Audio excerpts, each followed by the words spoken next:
सर्व मित्रांना जय जिजाऊ, नमस्कार. जिजाऊ ज्ञानतीर्थ गुणवंतांची खाण या फेसबुक पेजवरती मी राजू वाघ, शिक्षक जिजाऊ ज्ञानतीर्थ विद्यालय परभणी, आपलं सर्वांचं सहर्ष स्वागत करतो. मित्रांनो, लाईव्ह येण्याचं कारण या ठिकाणी मी आपणास सांगू इच्छितो. आपल्याला सर्वांना माहिती आहे, तरी बरेचसे नवीन मित्र या ठिकाणी लाईव्ह येत आहेत. त्यांच्यासाठी मी या ठिकाणी सांगू इच्छितो. तत्पूर्वी कृपया कोणीतरी मला कमेंट करून सांगा की माझा आवाज येत आहे का. जर माझा आवाज येत असेल तर कृपया आपण कोणीतरी प्रतिक्रिया द्या.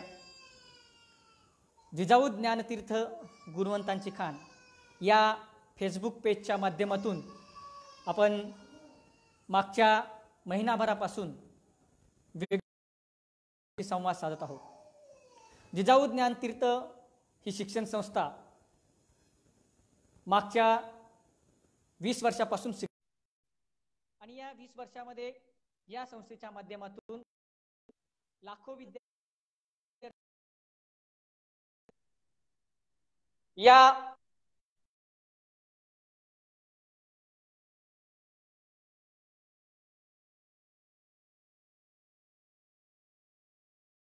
आपापल्या किंवा वेगवेगळ्या क्षेत्रामध्ये, समाजातील वेगवेगळ्या क्षेत्रामध्ये आज ते कार्यरत आहेत आणि समाजाची सेवा करताना आपल्याला दिसत आहे.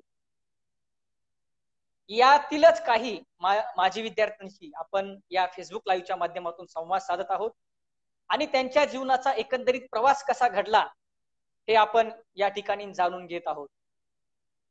तर आज देखील आपण अशाच एका माजी विद्यार्थ्यांशी संवाद साधणार आहोत. आपण ज्यांच्याशी संवाद साधणार आहोत ते डॉक्टर विजय किरण नरवाडे साहेब आपल्याशी जोडले गेले आहेत. सर, आपलं या ठिकाणी मी जिजाऊ परिवाराच्या वतीने सहर्ष स्वागत करतो. नमस्कार सर. नमस्कार सर. असाध्य ते साध्य करिता सायास कारण अभ्यास तुका म्हणे. तुकाराम महाराजांनी 400 वर्षापूर्वी सांगितलंय की आपण जर प्रयत्न केले तर कितीही असाध्य गोष्ट असली तरी ती साध्य होऊ शकते. परिश्रमाच्या माध्यमातून आपण कुठलीही गोष्ट प्राप्त करू शकतो आणि आपण प्रामाणिक जर परिश्रम केले तर आपल्याला अशक्य असं काही नाही. हे तुकाराम महाराजांनी 450 वर्षापूर्वी आपल्याला सांगितलेलं आहे. त्याचंच एक मूर्तिमंत उदाहरण आज आपल्या समोर आहे. काहीच माहित नाही इथपासून ते काहीतरी माहिती आहे इथपर्यंतचा जो परभणी ते युरोप पर्यंतचा जो प्रवास आहे, अत्यंत रोमांचकारी प्रवास जो आहे, हा प्रवास आज आपण जिजाऊ ज्ञानतीर्थचे माजी विद्यार्थी डॉक्टर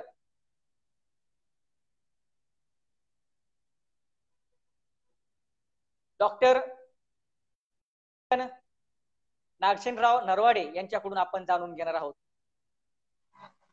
तर पुनश्च एकदा मी आपलं या फेसबुक लाईव्ह मध्ये सहर्ष स्वागत करतो. बरेचसे मित्र या ठिकाणी जोडले गेले आहेत. नमस्कार सर. नमस्कार.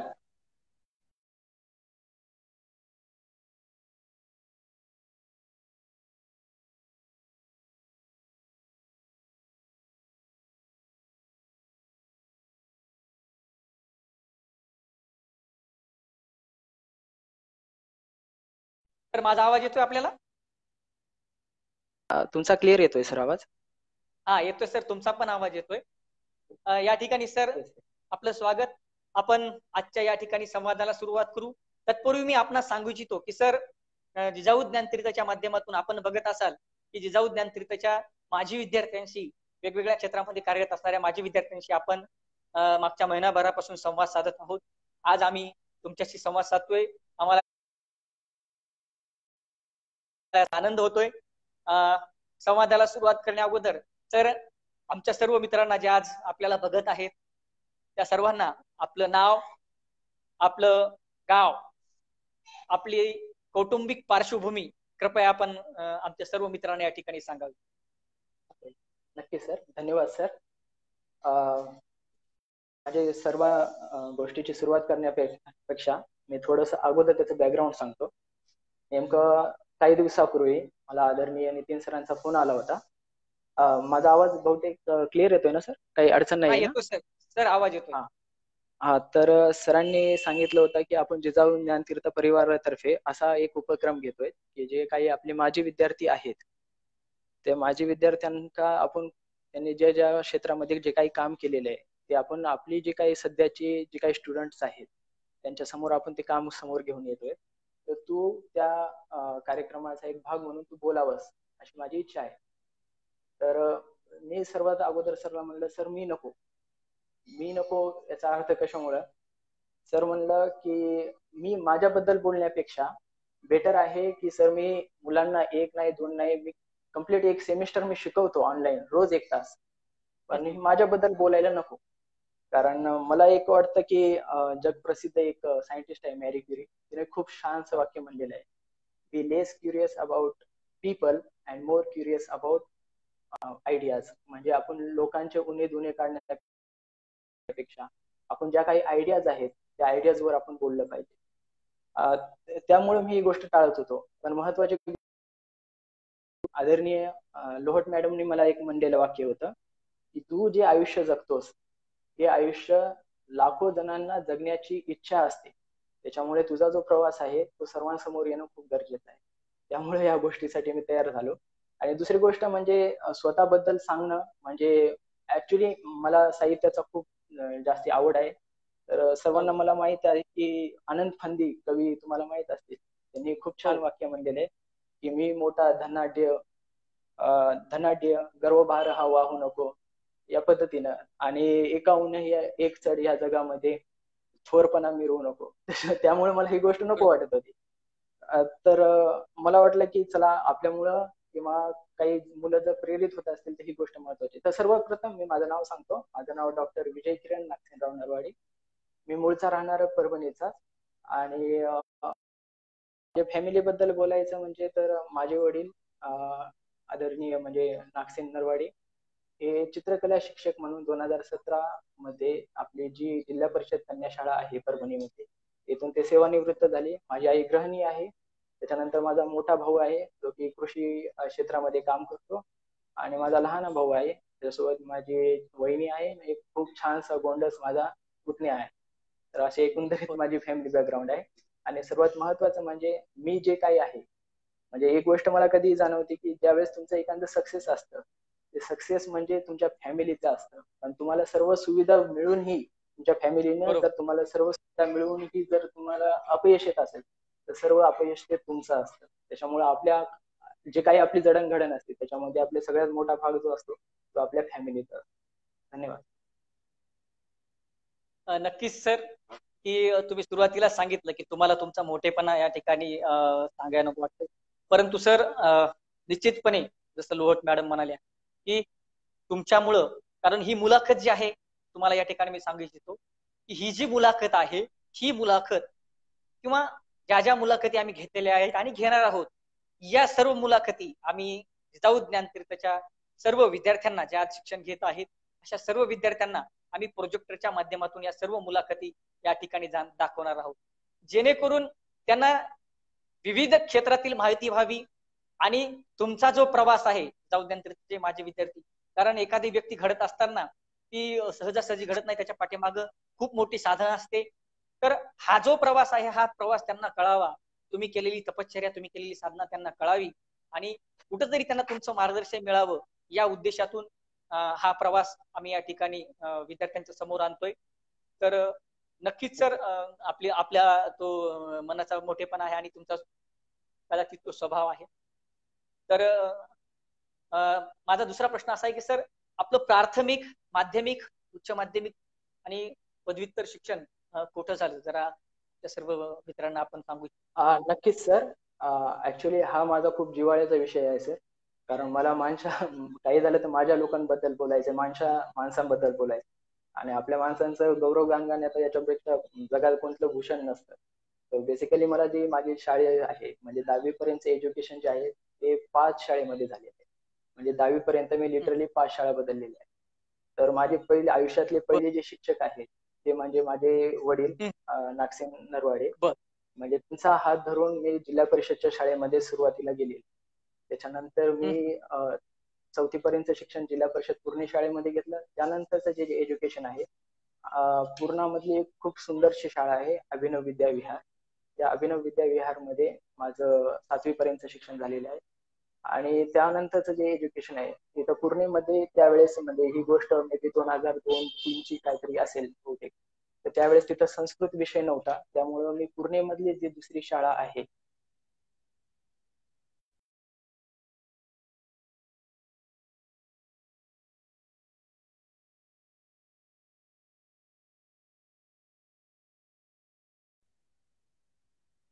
Sorry sir. हा, ओके ओके सर, काय हरकत नाही. हा सर.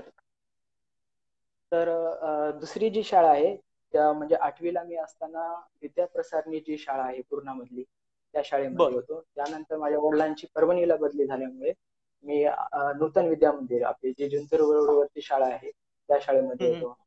आणि त्यानंतर म्हणजे आतापर्यंत हे ज्या शाळेचा प्रवास आहे म्हणजे माझ्या आयुष्यातला आत्ताचा जो स्टेज आहे म्हणजे मी अप टू पीएचडी जे काही एज्युकेशन घेतलेलं आहे त्याच्यामध्ये सर्वात जो मोठा भाग आहे तो माझ्या शिक्षकांचा आहे. आणि माझं जर आयुष्यातून शिक्षकांचा जर भाग काढला तर माझ्या आयुष्याचं सार जे आहे ते शून्य आहे. म्हणजे मी जे आहे ते सर्व शिक्षक. खूप छानशी कविता आठवते, मला माहिती नाही ती कुठं जे आहे की शिक्षकांनी बळ दिले घावाघात सोसण्याचे आयुष्यातील अंधाराला उंबरठ्यातच रोखण्याचे हा धीर आणि आधार सोबत सोबतीला आला जगता जगता संकटाचा अर्थ तेवढा कळत गेला. जगण्याच्या म्हणजे चालता चालता संकटाचा अर्थ तेवढा कळत गेला. पुन्हा एकदा घासून पुसून आयुष्याला लक्ष केले जगण्याच्या या बाजारपेठेत मला शिक्षकांनीच उभे केले.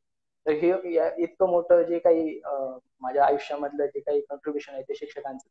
आणि ज्या शाळेमध्ये मला प्रयत्नाची पराकाष्ठा म्हणजे एखाद्या गोष्टीला पराकाष्ठा करतो त्यावेळेस ज्यावेळेस त्यानंतरच आपल्याला त्या गोष्टीची सिद्धी प्राप्त होती. ही जी शिकवण देणारी जी काय माझ्या आयुष्यात जी आलेली एज्युकेशन इन्स्टिट्यूट आहे ती म्हणजे आपले सर्वांचे आदरणीय लाडाची आपली जिजाऊ ज्ञानतीर्थ आहे. तिथे 2 वर्ष मी स्पेंड केल्याच्या नंतर मी जे त्यानंतरचं एज्युकेशन आहे श्री शिवाजी कॉलेज परभणीमध्ये तिथे बीएससीचं एज्युकेशन घेतलं आणि त्यानंतर मास्टरसाठी मी स्वामी रामानंद तीर्थ मराठवाडा विद्यापीठ जे आहे तिथे मी एमएससीचं शिक्षण घेतलं आणि त्या ठिकाणीच मी पीएचडी साठी रजिस्ट्रेशन केलं आणि तिथनं मला काही वर्षांनी पीएचडी प्राप्त झाली.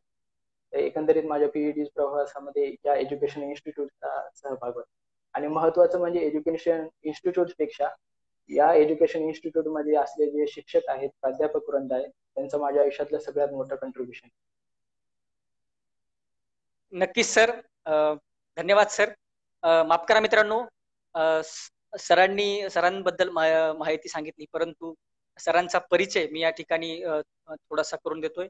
सर आज कुठे आहेत किंवा कुठे जॉब करतात याबद्दल मी आपणास सांगू इच्छितो की डॉक्टर विजय किरण नागसेनराव नरवाडे सर, सरांचं गाव हे परभणीच आहे, मातोश्री नगर परभणी या ठिकाणी सर राहतात.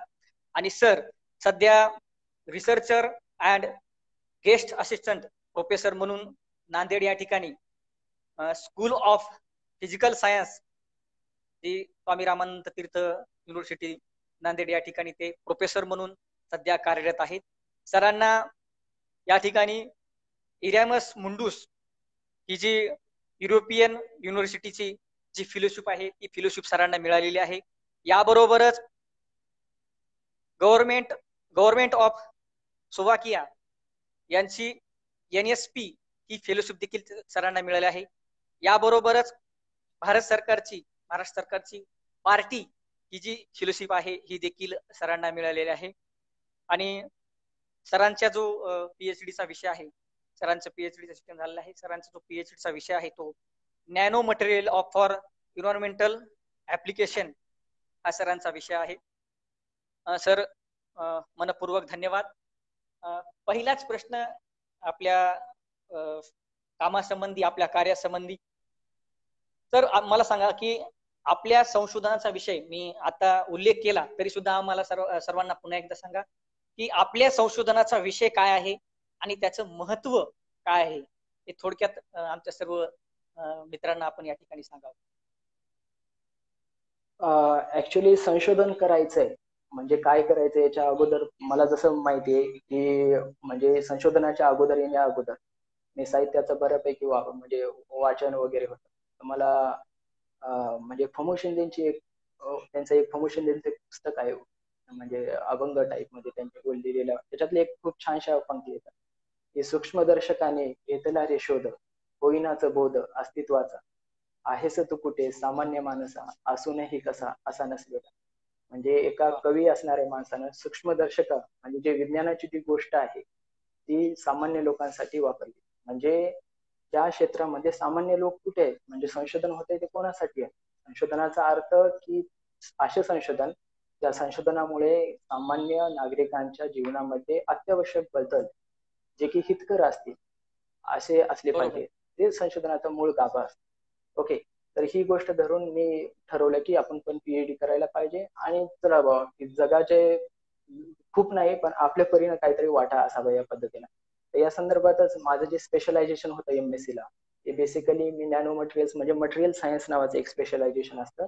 या स्पेशलायझेशन बर. मध्ये मी माझं एमएससी केलेलं आहे. ओके, आणि ह्या स्पेशलायझेशन झाल्याच्या नंतर म्हणजे मी जी काही पीएचडी आहे, पीएचडी अर्थातच जे काही डॉक्टरेटचं शिक्षण आहे ते नॅनो मटेरियल्स, पर्टिक्युलरली असं नॅनो मटेरियल, म्हणजे आता नॅनो मटेरियल्स ही एक अशी कन्सेप्ट आहे की आपण म्हणतो सूक्ष्माती सूक्ष्म पदार्थ, म्हणजे एका पदार्थाला जर घात उणे 9 पर्यंत जो काही पदार्थ भेटतो, या पदार्थ म्हणजे पार्टिकल भेटतो, या पार्टिकलचे जे काही गुणधर्म असतात ते मोठ्या पार्टिकल पेक्षा म्हणजे खूप वेगळे असते. त्यामुळं नॅनो मटेरियल्स आपण डिफरंट साठी, पर्टिक्युलरली मी वेस्ट वॉटर ट्रीटमेंट, आता जगामधले जे आहे संशोधनाचं जर तुम्ही एकूण कंट्रीब्युशन पाहिलं तर पाणी आणि ऊर्जा या संदर्भात सगळ्यात जास्त संशोधन होत असतं. ओके, तर या संशोधनाला आपलं काहीतरी रिसर्च यामध्ये असावं या दृष्टीनं nano materials for waste water treatment या पद्धतीचं मी संशोधन केलेलं आहे. विशेष म्हणजे एका संशोधनाचं माझं आता सध्या अंडर ज्याला काय म्हणतो आपण बौद्धिक स्वामित्व अधिकार अर्थातच पेटंटचं एक प्रोसिजर चालू आहे. आणि दुसरं महत्वाचं म्हणजे की आपण ज्या अर्थानं म्हणतो आता वेस्ट वॉटर ट्रीटमेंटचं काम केलं. ओके, आणि बर. तुम्ही खूप एक्सपेन्सिव्ह तर डिव्हाइस लोकांना वापरायला देऊ शकत नाही. मग तुम्ही काय करू शकता की छोटंसं म्हणजे काहीतरी कंट्रीब्युशन देणार या पद्धतीने. तर आम्ही आमच्या मित्रांनी असं एक काहीतरी डिव्हाइस मागे लॉन्च केलं होतं की ज्या पद्धतीनं फक्त 20 रुपयामध्ये ते आपण एखाद्या बॉटलला जर लावलं तर तुम्हाला प्युअर फॉर्म मधला म्हणजे मोस्ट ऑफ द कंटॅमिनेशन जे असतं, म्हणजे अशुद्धी असते जी पाण्यामधली, ती रिकव्हर होईल या पद्धतीचं ते संशोधन होतं. पण आम्ही परत त्या प्रोडक्टवर त्याची एफिशियन्सी म्हणजे त्याची कार्य जी काही उपयुक्त आहे ती कशी वाढवता येईल या पद्धतीवर परत आम्ही काम करत आहोत. म्हणजे लवकरच म्हणजे संशोधन फक्त जगाला दाखवण्यासाठी नाही, पण प्रत्यक्ष आयुष्यात म्हणजे सामान्य माणसांना कसं वापरता येईल या पद्धतीचं आम्ही संशोधन, म्हणजे बेसिकली माझा भर आहे की या पद्धतीने लोकांनी त्याच्यावर म्हणजे ते वापर करू शकतात त्या पद्धतीने. तर या पद्धतीचं मी काम करतो. आणि म्हणजे त्याचबरोबर एक आपले गॅस सेन्सर्स नावाची कन्सेप्ट असते. आता सेन्सर्स म्हणजे बर. जे काही बर. एन्व्हायरमेंट मध्ये चेंजेस पाहिजे ते चेंजेस आपल्याला कळलं पाहिजे. म्हणजे ते कशाच्या फॉर्म मध्ये कळणार, कोणाचा वापर करून कळणार, ते सेन्सरचा वापर करून आपल्याला कळणार. तर या पद्धतीचे गॅस सेन्सर्स असतात, ते गॅस सेन्सर्सवर पण आम्ही काम करतो. आता ज्यावेळेस वेस्ट वॉटर म्हणजे प्रकाशाच्या साह्यानं वेस्ट वॉटर कसं करायचं, त्याला आपण फोटो कॅटॅलिसिस म्हणतो. प्रकाशालाच आपण फोटो म्हणतो. ओके, तर प्रकाशाच्या साह्याने म्हणजे वापर करून आपण फोटो कॅटॅलिसिस कसं करायचं, म्हणजे वेस्ट वॉटर ट्रीटमेंटची ती एक पद्धती आहे. तर या पद्धतीचं काम करतो. परत आणखी काही आहेत म्हणजे जे की आता मी पोस्ट डॉकच्या रिसर्च मध्ये ते करतोय. जसे की आपल्या मोबाईल ऍप्लिकेशन्स मध्ये मेमरी स्टर्स असतात, ते मेमरी स्टर्स, त्याच्यानंतर लाईटला कसं डिटेक्ट करायचं याच्यासाठी असते लाईट डिटेक्टर्स, लाईट डिटेक्टर्स वर काम करतो. म्हणजे अशा बऱ्याचशा 2-3-4-5 म्हणू शकतो आपण, अशा वेगवेगळ्या क्षेत्रामध्ये मी सध्या काम करतोय. आणि माझा भर असतो की ह्या सामान्य लोकांनी ज्या ऍक्च्युअल जे काही रिसर्च व्हायलंय ते आपण प्रोडक्टच्या फॉर्म मध्ये ते संशोधन आपण उपलब्ध करून दिलं पाहिजे, या पद्धतीने मी सध्या काम करतो. नक्कीच सर, सामान्य माणसाची काळजी जे आपल्या संशोधनाच्या माध्यमातून दिसते. आपण जे पेटंट करत आहात ते पेटंट लवकर पूर्ण व्हावं आणि त्यासाठी जिजाऊ परिवाराच्या वतीनं या ठिकाणी शुभेच्छा सर. सर मी आपणास विचारू इच्छितो की आपली PhD झालेली आहे युरोपियन देशामध्ये आणि SR नांदेड यांच्या संयुक्त विद्यमान आपली PhD या ठिकाणी. तर संशोधक होण्यापूर्वी आपल्याला काही नोकरीच्या संधी होत्या का आणि आपण त्या ऍक्च्युली हा प्रश्न म्हणजे त्यावेळेस मी जर ऍक्सेप्ट केल्या असते नोकरीची अपॉर्च्युनिटी तर मी आज काहीतरी वेगळा असतो. हा एक भाग आहे त्याचा. मी थोडस अगोदर येतो, BSc पासून येतो. ओके, ज्यावेळेस 12वी झाल्याच्या नंतर मी BSc साठी श्री शिवाजी कॉलेजमध्ये ऍडमिशन घेतलं आणि 12वीला माझा गणित जरी आवडीचा विषय असला तरी मला तो अवघड जायचा. म्हणजे असं नाही की तुम्हाला सोपा गेला म्हणजे कळालं म्हणजे सोपा जाईल असा भाग नाही. मला अवघड जायचा पण आवडायचा असा भाग आहे. तर BSc ला गेल्याच्या नंतर मी लिटरली 3 वर्ष 12वीचे क्लासेस घेतले. मी 12वीला शिकवायचो मॅथमॅटिक्स. माझ्याकडे स्वतः मुलं शिकवायचो. त्याच्यानंतर परभणीतल्या एका प्रतिष्ठित जे काही आपण कोचिंग क्लासेस म्हणू त्या कोचिंग क्लासेसवर पण मी काम करायचो. आणि त्याच्यानंतर महत्वाचं म्हणजे जे काही माझ्यासोबत BBA नावाचा एक कोर्स होता, एक BCA नावाचा म्हणजे कम्प्युटर ऍप्लिकेशनच्या रिलेटेड. तर ह्या मुलांना MBA ची एंट्रन्स ची तयारी करायची होती. आणि त्याच्यानंतर एक CA साठी एक क्वांटिटेटिव्ह ऍप्टिट्यूड एक पेपर असतो. तर ह्या क्वांटिटेटिव्ह ऍप्टिट्यूडचे काही मुलं होते ज्यांना की मॅथमॅटिक्स शिकायचं होतं. मग ह्या सर्व मुलांना घेऊन मी त्यांना मॅथमॅटिक्स शिकवायला सुरुवात केली. आता याच्यामध्ये काय झालं की MBA चा जो मोस्ट ऑफ द सिलेबस आहे तो बँकिंग क्षेत्राशी बऱ्यापैकी सिमिलरिटी आहे. ओके, आणि 12वीचं जे मॅथमॅटिक्स आहे ते CA च्या क्वांटिटेटिव्ह ऍप्टिट्यूड म्हणजे जो काही पेपर आहे त्याच्यामध्ये ते पण वापरला जातो.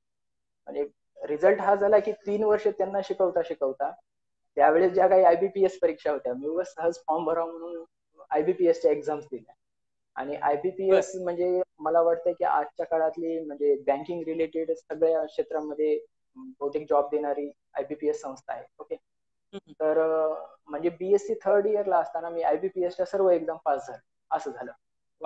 म्हणजे त्याचा आउटपुट असं झालं की मी माझा मित्र पण चांगल्या मार्काने सर्व MBA करायला निघून गेले आणि मी एक एक्झाम परीक्षा द्यावं म्हणून मी एक्झाम दिल्या. तर मी पण IBPS तर त्यावेळेस मला नियरली नाही म्हणता 23-24 आय गेस काहीतरी बँकेमध्ये मला जॉबच्या अपॉर्च्युनिटीज होत्या. मी नेमकंच त्यावेळेस MSc ला ऍडमिशन घेतलं होतं. म्हणजे BSc थर्ड इयरला मी ह्या परीक्षा पास झालो असं आहे. तर मी मे बी त्यावेळेस तो डिसिजन घेतला असता तर मी मे बी आज बँकेत असतो असं आहे. म्हणजे तुम्ही जर समजा संशोधक झाले नसते तर निश्चितपणे बँकेमध्ये जॉब केला असता. बँकेमध्ये जॉब केला असता तुम्ही? आवडला असता बँकेमध्ये जॉब करायला? नाही, लिटरली नाही. तर तो डिसिजन तेव्हाच झाला असता मी आज तसं जर असतं तर. त्याच्यानंतर पण मी बऱ्याचशा परीक्षा दिल्या म्हणजे नॉट नेसेसरी की बँकेत. त्याच्यानंतर मी भरपूर म्हणजे CDS च्या काही एक्झाम दिल्या. त्याच्यानंतर म्हणजे आपल्या UPSC च्या काही एक्झाम. म्हणजे माझी एक खासियत काय म्हणजे तो ड्रॉबॅक किंवा खासियत किंवा प्लस पॉईंट डिसएडव्हान्टेज मला माहित नाही. मी एखाद्या परीक्षेचा सर्व अभ्यास करतो पण ती परीक्षा कधीच देत नाही. हा माझा आतापर्यंत सगळ्यात मोठा ड्रॉबॅक आहे. तर मे बी असं झालेलं असेल की मी इव्हन UPSC ची सिव्हिलची पण मी खूप तयारी केली आणि याच्यामध्ये मला प्रत्यक्ष म्हणजे महत्वाचं एक नाव घ्यावं वाटेल की BSc ला असताना डॉक्टर नितोंडे सर जे की इंग्लिशचे इंग्लिश शिकवतात. म्हणजे एकंदरीत माझ्या वाटचालीमध्ये त्यांचं खूप मोठं कॉन्ट्रीब्युशन आहे. त्यांनी खूप म्हणजे इतकं सपोर्ट मला सर्वात जास्त नितोंडे सरांनी केली. म्हणजे त्यांचे ते कंटिन्युअसली सांगायचे यू कॅन डू इट, म्हणजे तू करू शकतोस. तर त्यांच्यामुळे मला वाटतं आधी जसं मी सांगितलं की शिक्षकांशिवाय माझ्या आयुष्याचं सार जे आहे ते शून्य आहे. म्हणजे शिक्षक नसतील तर माझ्या आयुष्यात काही नाही. नक्कीच. आणि आज आम्हाला किंवा भविष्यामधला एक संशोधक आज आमच्या पुढे आहे. सर आपणास युरोपियन युनियनची जी इरॅमस मुंडूस नावाची जी फिलॉसॉफी आहे ती मिळालेली आहे. त्या फेलोशिप बद्दल आम्हाला या ठिकाणी कृपया माहिती द्या. काय आहे ही ती फेलोशिप आणि कशा पद्धतीनं ती मिळवण्यासाठी पात्रता लागते, काय पात्रता लागते? हा, नक्कीच सर. म्हणजे उलट ह्या विषयावर मला खूप भरभरून बोलावं वाटेल, कारण ही जी गोष्ट आहे ही जे काही आपले पुढे चालणारे येणारे जे काही विद्यार्थी आहेत त्यांच्यासाठी खूप महत्वाची गोष्ट आहे. ओके. तर इरॅस्मस मुंडूस, आता इरॅस्मस मुंडूस ही जी फेलोशिप आहे ती बेसिकली युरोपियन युनियन म्हणजे युरोप मधल्या ज्या देशांचा संच आहे म्हणजे संघ आहे त्या संघाकडनं ही फेलोशिप दिली जाते. आता याच्यामध्ये कसं होतं की युरोपमध्ये भरपूर देश आहेत. ओके. तर ह्या देशांमधले जे काही म्हणजे ह्या युरोप खंडामधले जे काही देश आहेत ते त्यांच्या काहीतरी जीडीपीच्या काहीतरी पर्सेंटेज म्हणजे फॉरेन मधले जे काही मुलं आहेत त्यांना आपल्या देशामध्ये संशोधन करण्यासाठी म्हणजे प्रोत्साहन देण्यासाठी ही फेलोशिप दिल्या जाते. जर फक्त इरॅस्मस जर नाव असेल तर फक्त तर युरोप मधले जे काही देश आहेत त्या युरोप मधल्या देशांसाठीच इरॅस्मस नावाचे नाव फेलोशिप असते. पण ज्यावेळेस युरोपमध्ये बाहेरचे जे काही बाहेरच्या खंडामधले जर मुलं येत असतील तर त्या फेलोशिपला बेसिकली आपण इरॅस्मस मुंडूस अशी फेलोशिप म्हणतो. ओके. तर मला एक गोष्ट प्रकर्षाने आठवते, ज्यावेळेस माझा MSc चा सेंड ऑफ होता म्हणजे फेअरवेल पार्टी होती. तर सेंड ऑफ झाल्याच्या नंतर म्हणजे MSc मध्ये माझं एकंदरीत ठरलं होतं की आपल्याला PhD करायची फॉरेन कंट्रीज मध्ये करायची. की एक कुठेतरी मनात होतं की नाही करायची आपल्याला चांगल्या युनिव्हर्सिटी मध्ये करायची असं. तर म्हणजे एखादा मी त्या दिवशी तुम्हाला बोलताना म्हणलं जसं की तो शाहरुख खान मधला जो मूवी मधला जो ओम शांती ओम मधला जो डायलॉग आहे तो खरंच परफेक्ट आहे. की जर तुम्हाला एखाद्या गोष्टीची खरंच हे असेल म्हणजे तुम्हाला करायचे मिळवायचे तर ती गोष्ट पॉसिबल होते फ्युचर. त्यासाठी तुम्हाला तसे एफर्ट घ्यावे लागते. म्हणजे फक्त मिळवायचे आणि आपण एफर्ट नाही केले तर ते नाही. म्हणजे आपण त्या पद्धतीने आपण एफर्ट पण करणं गरजेचं आहे. तर बेसिकली ज्या दिवशी माझा सेंडअप होता मी आमचे जे काही डायरेक्टर आहेत school of physical sciences Nanded विद्यापीठामध्ये त्यांच्याकडे गेलो आणि सर म्हणलं की मला फॉरेन मध्येच हे करायची PhD आणि तुम्ही मला काहीतरी असं सांगा. त्यावेळेस काही माहिती नव्हतं आपल्याला की कसं जातात काय नाही बिलकुल काही माहिती. हा, काहीच म्हणजे फक्त माहित होतं की काहीतरी करायचंय बा आपल्याला एवढंच, दुसरं काही नाही. पण जिद्द होती नवीन नवीन वाचायचं वगैरे या पद्धतीनं. तर मी गेलो त्यांच्याकडे आणि त्यांनी कागदावर काहीतरी असं म्हणजे आता प्रोफेसर म्हणल्याच्या नंतर असं कागदावर असं खरखर असं लिहिलं ना असं धर म्हणे हे कागद.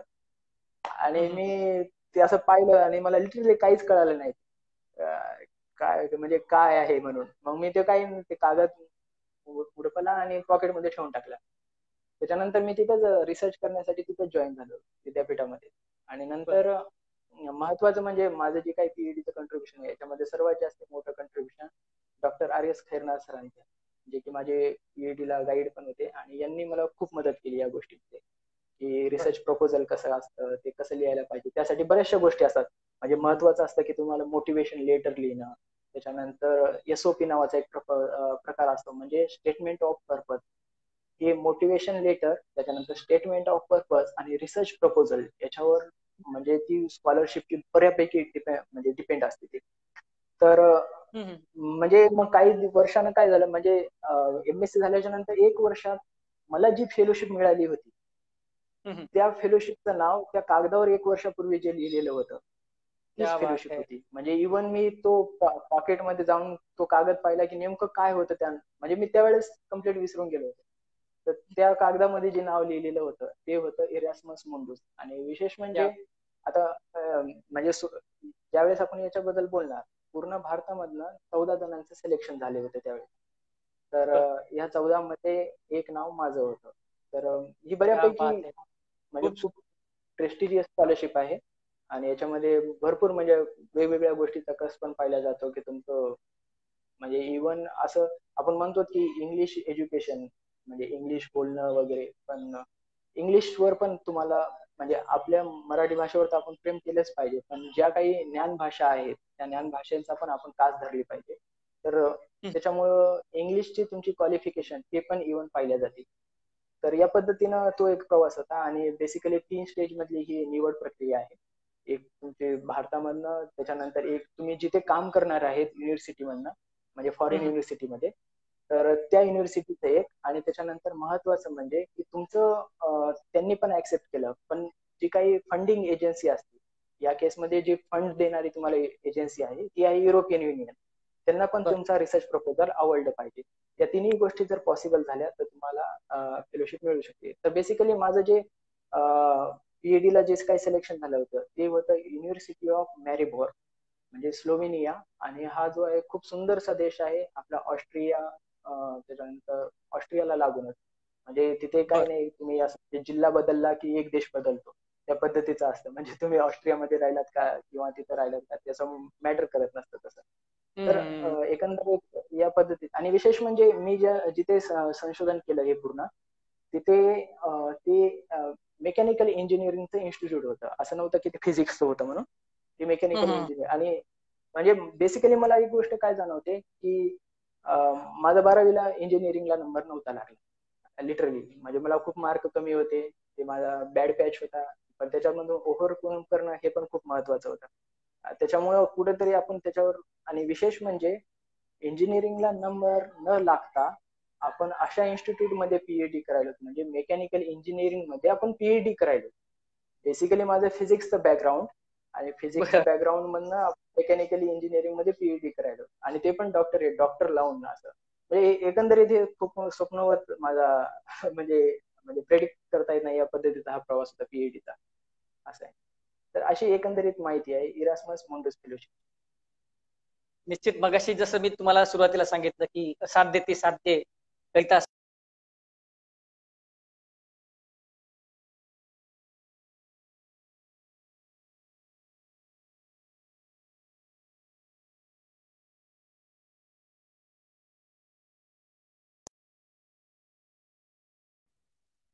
तुम्ही मगाशी सांगितलं की पेट्रोलियाच्या जवळ असणारा जो स्लोवाकिया नावाचा जो देश आहे, तर तुम्ही कुठं फिरलात का? आणि फिरला असाल, पर्यटन केलं असेल तर काय काय पाहिलं तुम्ही? म्हणजे अशा काही गोष्टी पाहिल्या का तुम्ही? जसं आपण बरेचसे लोक भारतामध्ये पर्यटनासाठी येतात, फिरण्यासाठी येतात, वेगवेगळ्या तिथल्या गोष्टी बघतात, तिथली आश्चर्य बघतात.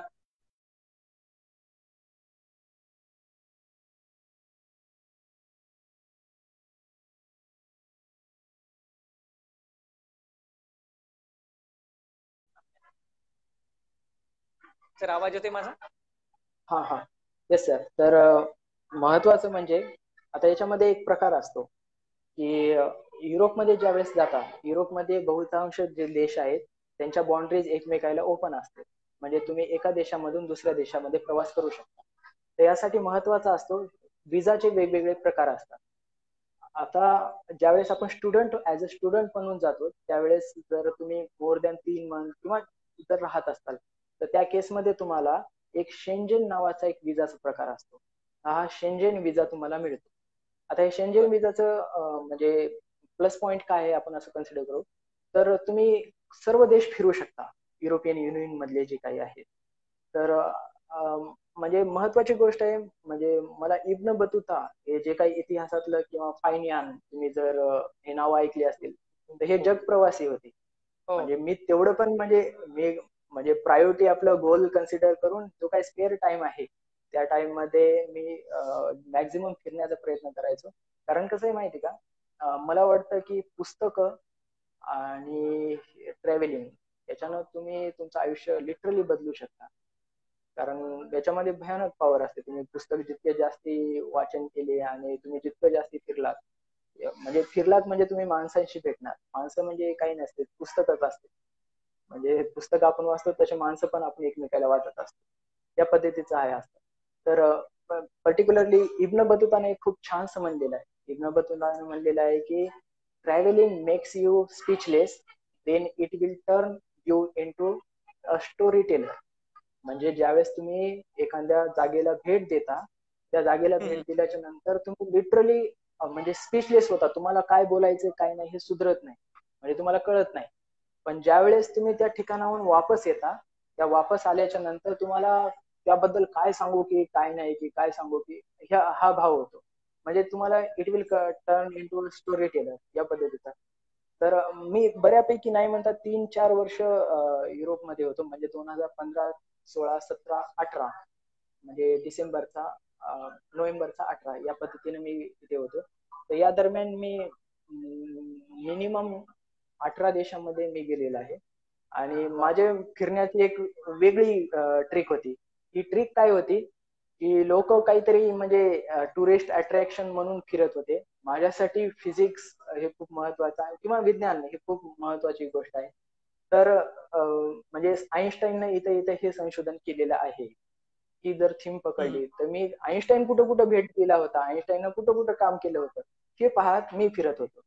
म्हणजे म्हणजे बर्लिन, त्याच्यानंतर बर्लिन मध्ये आईन्स्टाईन कुठं होता, त्याच्यानंतर माझा खूप आवडता जो सायंटिस्ट आहे मॅक्स प्लँकच्या म्हणजे युनिव्हर्सिटी म्हणजे ज्या काही इन्स्टिट्यूट्स आहेत अगोदर त्या कैसर विल्यम इन्स्टिट्यूट्स होत्या. त्यानंतर हिटलर गेल्याच्या नंतर ते मॅक्स प्लँकच्या नावाने त्या कन्वर्ट झाल्या. तर मॅक्स प्लँक ह्या जगातल्या खूप टॉपच्या युनिव्हर्सिटीज आहेत. तर तिथे मी सर्व भेट दिल्या. त्याच्यानंतर हम्बोल्ट युनिव्हर्सिटी, म्हणजे त्याच्यानंतर मी इव्हन स्वित्झर्लंडला गेल्याच्या नंतर म्हणजे ETH झुरिच ही जगातली जी 5 नंबरची टॉप युनिव्हर्सिटी आहे तिथे पण भेट दिली. म्हणजे बेसिकली माझं काय होतं की एज्युकेशनल इन्स्टिट्यूट्सला भेट देणं, कोणत्या सायंटिस्टनं काय काम केलं हे पाहणं, म्हणजे आणि उरलेला टाइम मग दुसऱ्या गोष्टीसाठी करणं. हे माझा आवडता छंद होता तिथला. की म्हणजे कारण कारण ह्या माणसांना मी रोजच पुस्तकातून भेटतो. म्हणजे त्यांना मग अनुभूती म्हणजे आपण शब्दात पण सांगू शकत नाही या पद्धतीचं आहे. तर ते एक गोष्ट खूप छान आहे की म्हणजे ते मला माहित नाही आपण कोरिलेट करू या पद्धतीने. संस्कृत मध्ये एक खूप छान सुभाषित आहे, हो दारिद्र्यम नमस्तुभ्यम सिद्धोहम तत्व प्रसादम पश्चाम्यहम जगत सर्वम न माम पश्यति कश्चन. म्हणजे आपण फिजिक्सला असं म्हणू की फिजिक्समुळे ही सिद्धी मला प्राप्त झाली की फिजिक्समुळे मी हे सगळं जग पाहू शकतो. मला कोणी पाहिलं डझंट मॅटर, मी ते त्याच्याबद्दल काळजी पण करणार नाही, पण मला फिजिक्समुळे सगळं जग पाहता येतंय. याच्यामध्ये खूप भूषणाची आणि गौरवाची गोष्ट आहे असं तरी मला वाटतं. तर या पद्धतीने मी 18 देश फिरलो आणि सगळे सायंटिस्ट कोणते काय काम करायचे या पद्धतीनं हे फिरायचो. जनरली आपण बघतो की सगळेच जण बघतात की आपण फिरायचं म्हटल्यानंतर किंवा इतर देशामध्ये जेव्हा जातो किंवा भारत देशामध्ये आपण जनरल तेव्हा बरेचसे जण पर्यटनासाठी, मोजमजा करण्यासाठी, पोहण्यासाठी किंवा निसर्ग पाहण्यासाठी जातात. परंतु तुम्ही 18 देश फिरलात, पण या 18 देशामध्ये फिरत असताना संशोधनासाठी आणि इतिहास पाहण्यासाठी, इतिहास जाणण्यासाठी तुम्ही फिरलात. ही एक म्हणजे मनाला अत्यंत भावणारी आणि अभिमानास्पद एक गोष्ट आहे. गोष्ट मला इथं मुद्दाम सांगावीशी वाटते की मी बर्लिन मध्ये असताना एकदा की म्हणजे इतिहास कसा असतो या पद्धतीची गोष्ट आहे आणि ती माझ्या मनात खूप म्हणजे हे झाली, कोरल्या गेलेली ती गोष्ट आहे. तर गोष्ट काय आहे की मी बर्लिन मध्ये असताना बर्लिन वॉल वगैरे माहिती आहे तुम्हाला, ते म्हणजे इतिहासात आपण वाचतो बर्लिन वॉल वगैरे. त्याच्यानंतर नेपोलियन जो आला होता ते गेटनं, त्या गेट पाशी असे वेगवेगळे जे ते काही हे आहेत म्हणजे टुरिस्ट गाईड तिथे थांबलेले असतात आणि त्यांना 5-10 लोक भेटले ना की ते काय करते तर चला म्हणजे ते फिरवतात आपल्याला. आणि शेवटी कसं असतं की तुम्हाला जे काही तुम्हाला त्यांना द्यावं वाटलं म्हणजे जे काही पैसे 5-10 युरो त्या पद्धतीत तुम्ही त्यांना देऊ शकता पैसे. तर त्या एका मुलीच्या मागे जी की टुरिस्ट गाईड होती त्या मुलीच्या मागे आम्ही ती माहिती सांगत होती आणि तिच्या मागे आम्ही फिरत होतो. तर एक महत्वाची गोष्ट तिथे घडली की ब्रँडनबर्ग गेट जो आहे, ब्रँडनबर्ग गेट म्हणजे त्याला खूप ऐतिहासिक म्हणजे खूप महत्व आहे.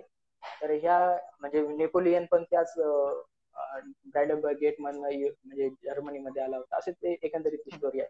तर ब्रँडनबर्ग गेटच्या थोडस तुम्ही जर बाजूला गेलात तर तिथे एक आहे ना त्या मुलीनं विचारलं की आम्हाला तिनं पार्किंग मध्ये नेलं आणि पार्किंग मध्ये नेल्याच्या नंतर तिनं एक गोष्ट विचारली की तुम्हाला माहिती आहे का आपण कुठं उभं टाकलं.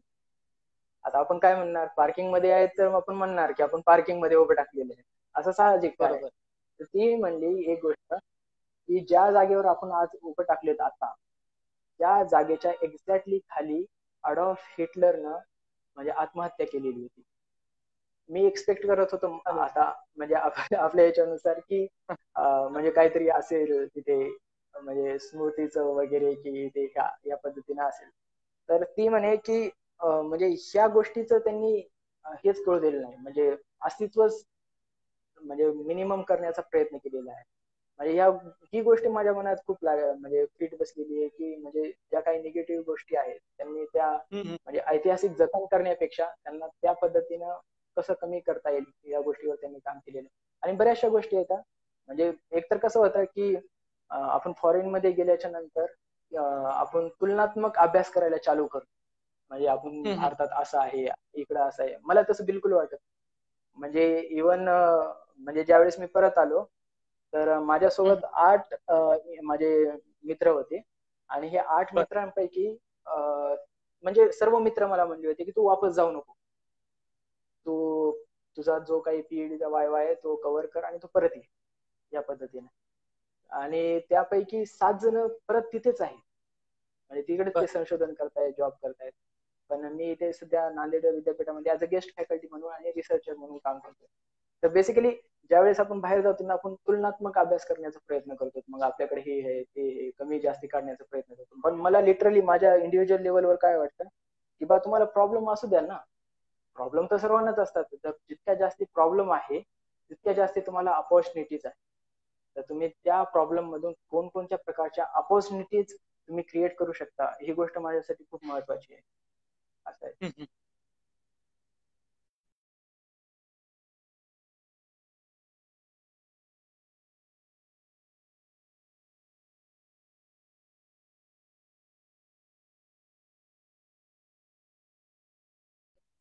की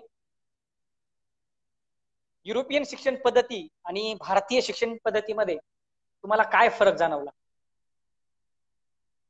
काय कसं आहे, भारतीय पद्धतीनुसार एज्युकेशन घेतलेलं आहे.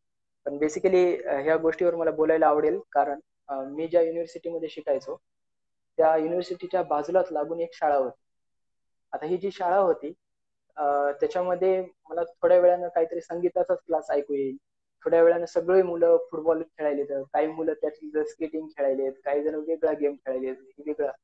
ऍज अ क्युरिओसिटी म्हणून मी मुलं म्हणजे तिथल्या टीचर्सला विचारलं की बा हे असं कशामुळं. तर ते म्हणले की आम्ही सुरुवातीचे जे काही सुरुवातीचा काळ आहे, मुलांची फक्त स्किल काय आहेत, कोणत्या विषयामध्ये त्यांना आवड वगैरे आहे तो सर्च करण्यातच घालतो.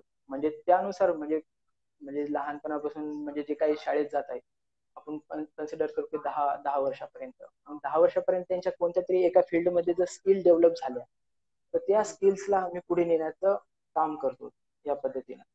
तर मला वाटतं की स्किल, आणि मी MSc ला मुलांना शिकवताना पण हेच म्हणतो की बा तुम्ही अभ्यास तर कराच, पण तुमच्या ज्या काही स्किल्स आहेत त्या स्किल्सवर पण तुम्ही काम करण्याचा प्रयत्न करा. तर मला वाटतं की इकडे स्किल बेस्ड जास्त एज्युकेशनवर खूप जास्त भर आहे या पद्धतीने. नक्कीच सर. सर स्लोवाकियाची गव्हर्नमेंटची आपल्याला NSP नावाची फेलोशिप मिळाली आहे. तर ही NSP फेलोशिप काय आहे आणि ही कशा पद्धतीने आपण प्राप्त करावी किंवा यासाठी काय पात्रता लागते? हा नक्कीच सर. आता माझी जी काही इरास्मस मुंडस फेलोशिप होती तिचा डिसेंबर 2017ला टेन्युअर संपणार होता आणि जस्ट फ्युचर पॉसिबिलिटीज म्हणून मी NSP नावाची फेलोशिपचा फॉर्म भरला होता. आता ही NSP जी आहे ती नॅशनल स्कॉलरशिप प्रोग्राम आहे स्लोवाकियाचा. स्लोवाकिया हा अगोदर जे होतो मी स्लोवेनिया देशामध्ये होतो, त्यानंतर मी जो होतो तो स्लोवाकियामध्ये होतो आणि काही दिवस मी AIT नावाचे इन्स्टिट्यूट आहे ऑस्ट्रियामध्ये, तिथे मी संशोधन केलेलं आहे. तर महत्वाचं म्हणजे या दरम्यान मी बऱ्याचशा एज्युकेशनल इन्स्टिट्यूटला पण मदत भेटी वगैरे दिलेल्या आहेत. तर बेसिकली ज्यावेळेस मी स्लोवाकियामध्ये होतो, स्लोवाकियासाठी असणारी फेलोशिप म्हणजे NSP म्हणजे नॅशनल स्कॉलरशिप प्रोग्राम. तर NSP चा जो क्रायटेरिया आहे तो बेसिकली इरास्मस मुंडस सारखाच आहे. ओके. म्हणजे इरास्मस मुंडस मध्ये जसं तुम्हाला प्रोजेक्ट लिहावा लागतो, SOP लिहावा लागतो, स्टेटमेंट ऑफ पर्पज असतं, त्याच्यानंतर मोटिवेशन लेटर लिहावं लागतं, रिकमेंडेशन लागते, इंग्लिशची प्रोफिशियन्सी लागते, त्या पद्धतीचीच ही NSP फेलोशिप आहे. आणि मी तो ऍज इट इज फॉर्म भरला होता की फ्युचर पॉसिबिलिटीज एक रिसर्चची नवीन लॅब मध्ये काम करायला मिळणार म्हणून. आणि विशेष म्हणजे आता ही गोष्ट ज्यावेळेस मी सांगणार ती स्वतःचा बडेजावपणा असल्यासारखं वाटतं, त्याच्यामुळे मी ह्या गोष्टी टाळत असतो. पण महत्वाची गोष्ट म्हणजे ह्या फेलोशिप मध्ये मी पूर्ण भारतामध्ये PhD मध्ये सिलेक्शन झालेला मी फक्त एकटाच होतो. आणि त्याच्यानंतर ही तर याच्यानंतर महत्वाची गोष्ट म्हणजे काही आपले मित्र असतात ना, अरे तुला उगं ते तुक्का म्हणून लागली फेलोशिप या पद्धतीनं असतेच कोणी म्हणणारे. मग त्यांना प्रूव्ह करण्यासाठी म्हणजे एकंदरीत दाखवण्यासाठी म्हणून नाही, पण उगाच मी म्हणलं की ह्या वेळेस पण भेटते म्हणलं, आणि मी दुसऱ्या वेळेस परत फॉर्म भरला आणि दुसऱ्या वेळेस पण माझी त्या फेलोशिपसाठी सिलेक्शन झालं. त्यावेळेस पूर्ण भारतामध्ये 3 जणांचं सिलेक्शन झालं होतं. म्हणजे एकंदरीत याच्या माग म्हणजे सक्सेस रिक्वायर्ड आपण म्हणतो ना, हार्डवर्क, ट्रेनिंग अँड डिसिप्लिन असतं. तुमच्याकडे जर ड्रीम, डिझायर अँड डेडिकेशन असेल ना, तर ह्या गोष्टी पॉसिबल असतात. म्हणजे तुम्ही स्वप्न पहा, त्याच्यासाठी तुम्ही महत्वाकांक्षा ठेवा आणि ती महत्वाकांक्षा तुमची पूर्ण होण्यासाठी त्या पद्धतीने तुम्ही धडपड करा. बस, तुम्हाला काहीच लागत नाही दुसरं त्या पद्धतीने. आणि या दरम्यान महत्वाचे म्हणजे या दरम्यान मला परत एक विजिटिंग रिसर्च फेलोशिप इरास्मस मुंडसच्या मी युनिव्हर्सिटीमध्ये काम करायचो. परत एक विजिटिंग रिसर्च फेलोशिप 6 महिन्याची मिळालेली होती. तर या पद्धतीनं म्हणजे माझं जे एज्युकेशन आहे बेसिकली ते सगळं फेलोशिप्स वर झालेलं आहे, म्हणजे रिसर्च फेलोशिप्स वर या पद्धतीने असं आहे. आणखी किती फेलोशिप तुम्हाला मिळाल्या आणि कोणकोणत्या आहेत? बेसिकली ज्या वेळेस म्हणजे MSc झाल्या झाल्या आपल्या महाराष्ट्र गव्हर्नमेंट कडनं एक बार्टी नावाची फेलोशिप दिल्या जाते, म्हणजे Babasaheb Ambedkar research and training institute, म्हणजे पुण्यामधली स्वायत्त संस्था आहे जी की महाराष्ट्र गव्हर्नमेंटच्या अंडर आहे. ओके, तर यांनी म्हणजे 100 फेलोशिप देण्याचं ठरवलं होतं आणि सायन्स स्ट्रीम नुसार, आर्ट स्ट्रीम नुसार, कॉमर्स यानुसार त्यांनी स्कॉलरशिपचं डिस्ट्रीब्युशन केलेलं होतं. तर बेसिकली ही गोष्ट 2014 मधली. 13ला मी MSc पास आउट झालो आणि 14 मध्ये परत मला म्हणजे पास आउट झाल्या झाल्याच मी तिथं जॉईन केलं फिजिकल सायन्सला, आणि त्यानंतर परत NS म्हणजे ही बार्टी नावाची फेलोशिप मिळाली. आणि असं म्हणजे त्याचा क्रायटेरिया बऱ्यापैकी टफ आहे. टफ इन द सेन्स की त्याच्यामध्ये खूप वेळ जातो.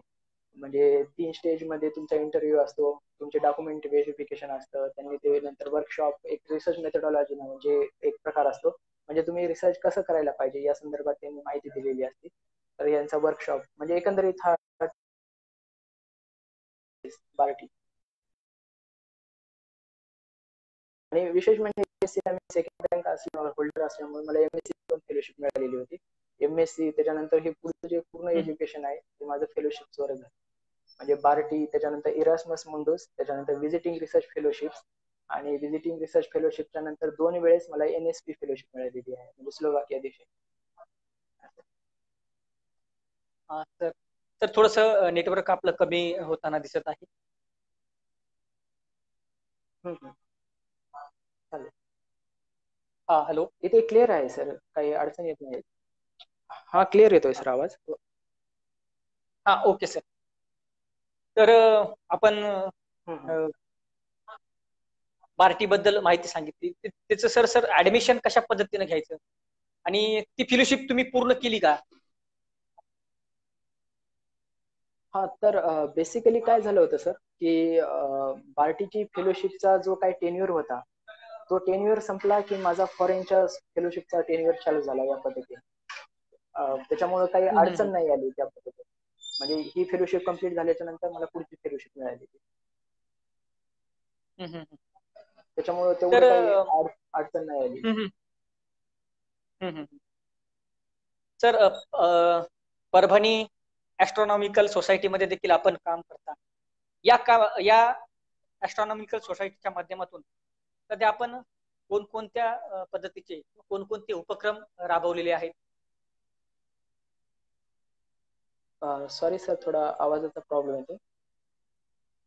परभणी ऍस्ट्रॉनॉमिकल सोसायटी जी आहे त्या सोसायटीमध्ये देखील आपण काम करता. या सोसायटीच्या माध्यमातून सध्या आपण कोणकोणत्या प्रकारचे उपक्रम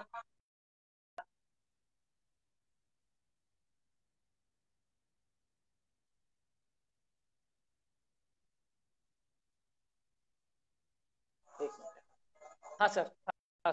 हा, कनेक्ट झालं ना सर?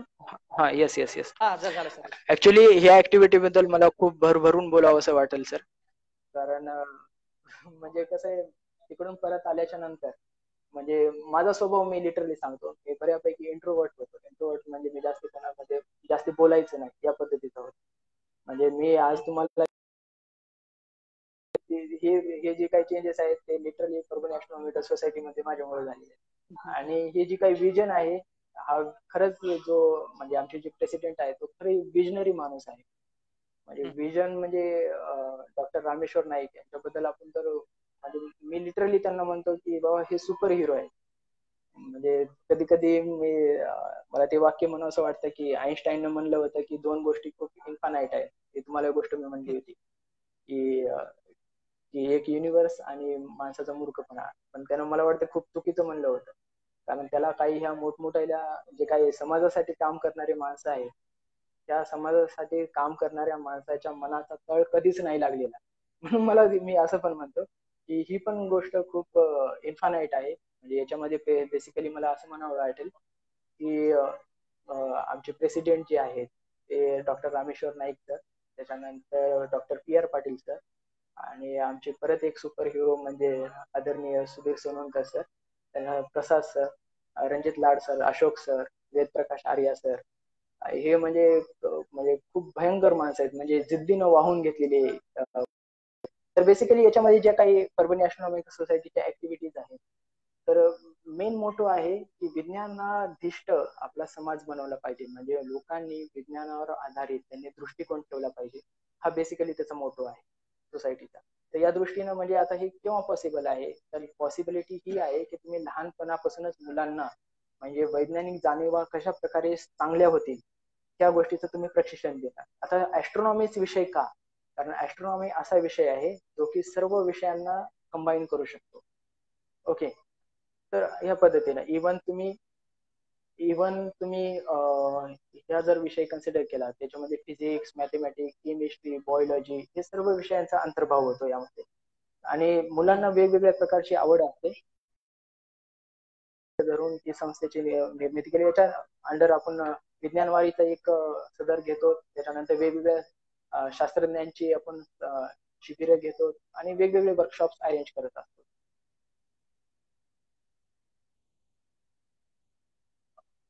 निश्चित सर. हॅलो. हा, येतोय सर आवाज? हा सर. तर निश्चितपणे आपण ॲस्ट्रॉनॉमिकल सोसायटीच्या माध्यमातून डॉक्टर नाईक सर असतील, तोनुनकर सर असतील आणि जी पूर्ण टीम आहे त्यांच्या माध्यमातून आपण वेगवेगळ्या प्रकारचे उपक्रम राबवत आहात. काही दिवसापूर्वी आपण जिजाऊ ज्ञानतीर्थ शाळेमध्ये देखील विद्यार्थ्यांना या सोसायटीबद्दल ही काय आहे आणि संशोधनाबद्दल माहिती सांगण्यासाठी आपण या ठिकाणी आला होता. तेव्हा देखील आपलं त्या ठिकाणी आम्ही व्याख्यान आपण सांगितलेली माहिती आम्ही ऐकलेली. तर ही देखील आमच्यासाठी आणि अत्यंत अभिमानाची गोष्ट आहे. मगाशी आपण ज्या पद्धतीने सांगितलं की त्या फेलोशिपमध्ये आपण NSP फेलोशिपमध्ये आपण भारतामध्ये एकमेव विद्यार्थी असा होता की त्या फेलोशिपमध्ये आपण सिलेक्ट झाले होते. ही देखील अत्यंत गर्वाची आणि अभिमानाची बाब आहे सर्वांसाठी. तर त्याबद्दल देखील तुमचं या ठिकाणी अभिनंदन. तर एकंदरीत आपण काही छंद जोपासता का? एवढं आपण सगळं वाचन करता किंवा वेगवेगळ्या संशोधनामध्ये आपण आपला सहभाग, तर याला सोडून आणखी काही छंद आहेत का आपले? निश्चितच सर, मला म्हणजे सर्वच गोष्टी आवडतात असं नाही. इव्हन मी स्पोर्ट्स मध्ये लिटरली स्टेट लेवल पर्यंत क्रिकेट खेळलेलं आहे, म्हणजे क्रिकेटमध्ये. आणि त्याच्यानंतर सर्व, त्याच्यानंतर म्हणजे रिडिंग, रायटिंग, पुस्तकं जितके जास्ती होतील तेवढे वाचणं, सर्व गोष्टी. आता मी जर कविते पण सांगितले असतात तुम्ही लगेच म्हणलं असतात एखादी कविता म्हणून दाखवा, त्यामुळे मी स्किप करतो. तर एकंदरीत सर्व मी छंद जोपासतो या पद्धतीने. नाही, काय हरकत नाही सर. जर आम्हाला ऐकायला मिळाली तर निश्चितपणे आपण आनंद पुढे होईल. याच्यावर नंतर सदर घेऊ. नाही, आपण याच्यावर नंतर सदर घेऊ, कारण आपला वेळ पण होत चालला. ठीक आहे, ठीक आहे. तर सर, महत्वाचा एक प्रश्न या ठिकाणी मला विचारायचा वाटतोय की भारतीय शिक्षण पद्धतीमध्ये आंतरराष्ट्रीय संशोधक का तयार होत नाहीत किंवा त्याचं प्रमाण कमी आहे असं का वाटतं आपल्याला, किंवा आहेच कमी, त्याची कारण काय आहेत? ऍक्च्युली सर, हा खूप ब्रॉड विषय आहे आणि तो एज्युकेशन सिस्टीमवर परत विषय. म्हणजे मला बेसिकली काय म्हणायचंय की तुम्हाला लहान मुलगा ज्यावेळेस तुम्हाला प्रश्न विचारल्याच्या नंतर आपण काय म्हणतो की काहीतरी आपण उलट सुलट उत्तर देऊन त्याला खाली बसवतो किंवा आपण त्याला बंद. म्हणजे जे काही सुरुवात जी होती सायंटिस्ट बनण्याची किंवा संशोधक बनण्याची, ती प्रश्न विचारण्यापासून होते.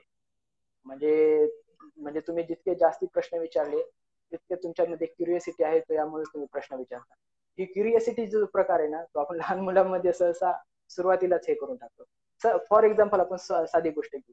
आपण टीव्ही जो आहे, आपला टीव्ही बंद पडतो कधी कधी, आपण काय सांगतो, म्हणजे आपल्या घरात बहुतेक माहित नसेल, पण आपण कधी कधी म्हणायला पाहिजे की बा त्याच्यात कॅथोड रे ट्यूब आहे, त्याच्यामुळे तो स्पॉट पडतो, त्याच्यामुळे स्क्रीन तयार होते. आपण असं नाही म्हणत, आपण काय म्हणतो, त्याच्यावर 2 धपाटे मार म्हणतो ना आपण.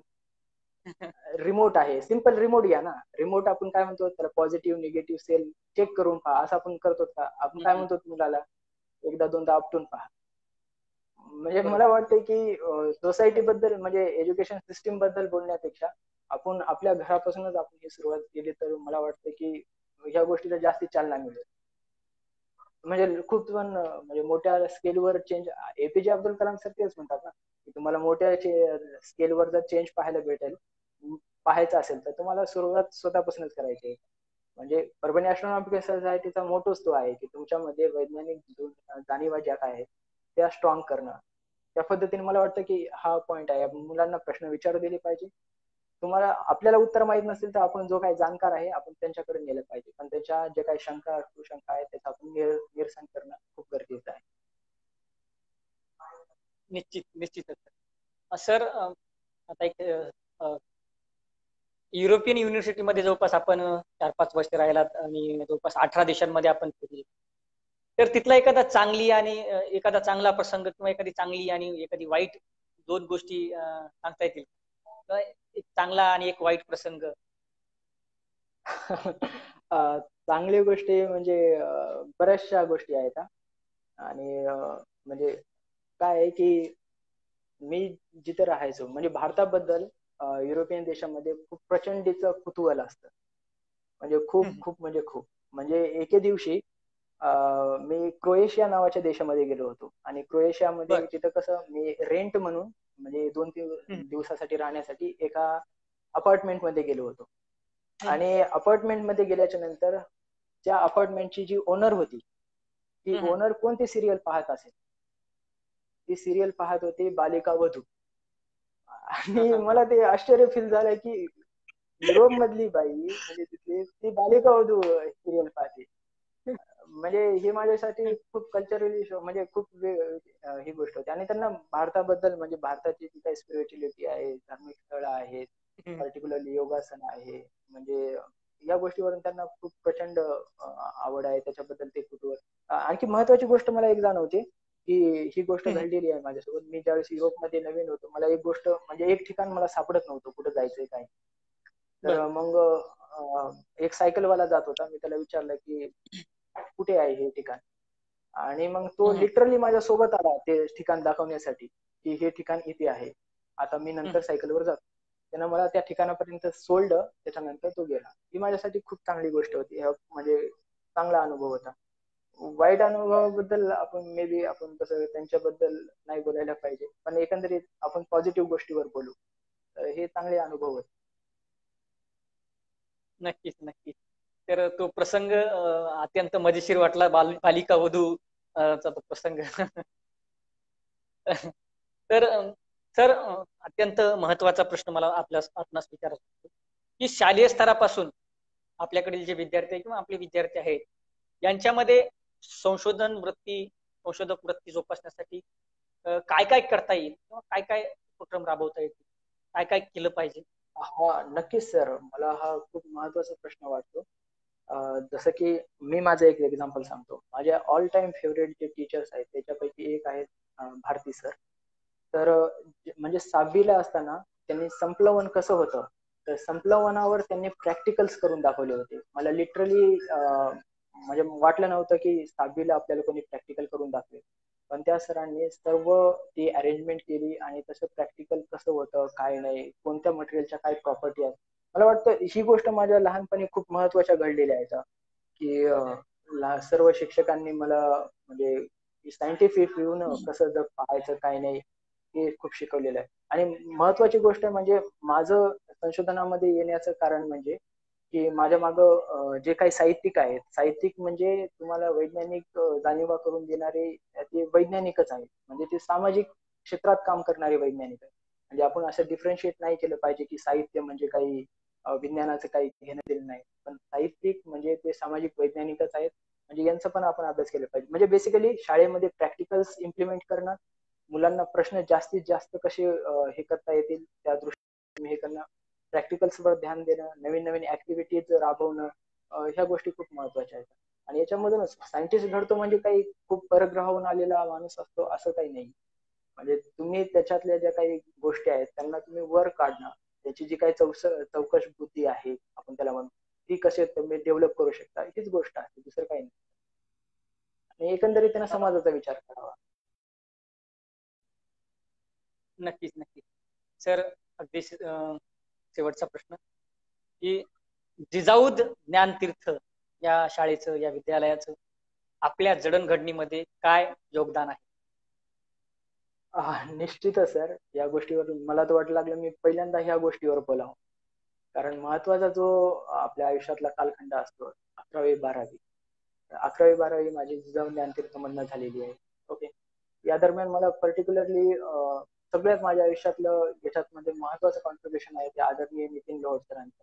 म्हणजे असं नाही की 12वी नंतर पर्यंतच माझा म्हणजे संबंध होता, त्याच्यानंतरही 12वी नंतरही मी कंटिन्युअसली त्यांच्या संपर्कात आहे. कधीही आपल्याला डिमोटिवेट होतं, कधी काही बोलावं असं वाटतं, त्यावेळेस आपण निश्चितच आपल्या टीचर्सला बोलत असतो. याच्यामध्ये मी पर्टिक्युलरली नितीन सर आणि मोहन सर यांना मी सहसा सतत कॉल करत असतो, बोलत असतो. याच्यामध्ये ही एक गोष्ट मला म्हणावीशी वाटते की टीचर्स हे आपले आयुष्यभर आहेत, आपले ते टीचर्स राहणारच आहेत. पण मोहन सरांनी मला फिजिक्सच नाही शिकवलेलं. मोहन सर मला आजही गिटार शिकवतात. म्हणजे ते आजही माझे सर आहेत, पण आम्ही फिजिक्स नाही शिकत, आज आम्ही गिटार शिकतो.